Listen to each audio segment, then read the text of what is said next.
ఇవాళ నుంచి పట్టణాల్లో మహిళలకు వడ్డీ లేని రుణం ఇస్తారట.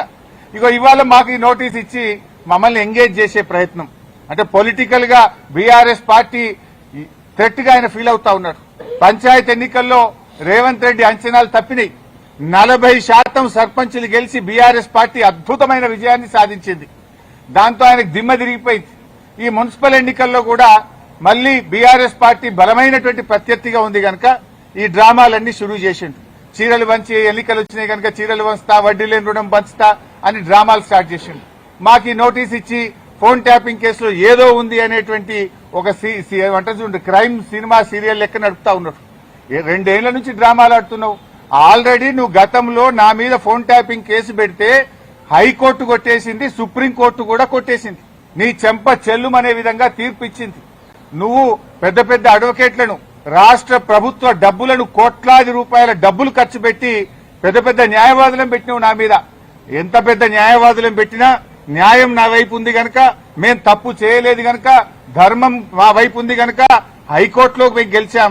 సుప్రీంకోర్టు కూడా నీ చెంప చెల్లుమనే విధంగా నువ్వు స్పెషల్ లీవ్ పిటిషన్ వేస్తే కూడా కొట్టివేసింది.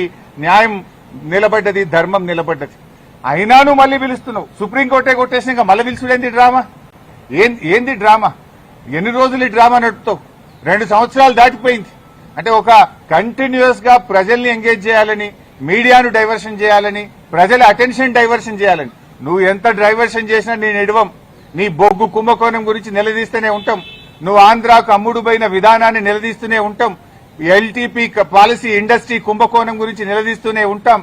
నీ పవర్ స్కామ్ గురించి నిలదీస్తూనే ఉంటాం. నీ యొక్క అవినీతి బాగోతాలు అన్ని కూడా బయట పెడుతూనే ఉంటాం. 6 గ్యారంటీల కోసం తెలంగాణ ప్రజల పక్షాన నిన్ను ప్రశ్నిస్తూనే ఉంటాం, నిలదీస్తూనే ఉంటాం. నేను ఈరోజు బీజేపీ కిషన్ రెడ్డి గారికి కూడా ఒక లేఖ రాస్తా ఉన్నా. కిషన్ రెడ్డి గారు, మీరే కేంద్ర బొగ్గు గనుల శాఖ మంత్రి. సింగరేణిలో 49% కేంద్ర ప్రభుత్వానికి వాటా ఉంది. సింగరేణిలో జరిగిన అవినీతి కుంభకోణాల గురించి నిన్న మీడియా సాక్షిగా బయటపెట్టినా. ఈ రోజు నీకు కూడా లెటర్ రాస్తా ఉన్నా. నువ్వు ఒకవేళ రేవంత్ రెడ్డితో కుమ్మక్కు కాకపోతే వెంటనే సిబిఐ విచారణకు నువ్వు ఆదేశించాలని చెప్పి కిషన్ రెడ్డి గారిని డిమాండ్ చేస్తూ I'm writing A open letter to Kishan Reddy. Kishan Reddy గారు, నేను అన్ని ఆధారాలు ఇవ్వడానికి సిద్ధంగా ఉన్నా. రేవంత్ రెడ్డి బావమరిదే ఈ యొక్క కుంభకోణాన్ని ఎట్లా నడిపాడు, ఎట్లా ఈ టెండర్లన్నీ రింగు చేశాడు, మరి కోల్ ఇండియాలో గాని, అదేవిధంగా వెస్టర్న్ కోల్ ఫీల్డ్స్ లో గాని, గతంలో సింగరేణిలో గాని ఎప్పుడైనా -10 నుంచి -20 టెండర్లు పోతుండే.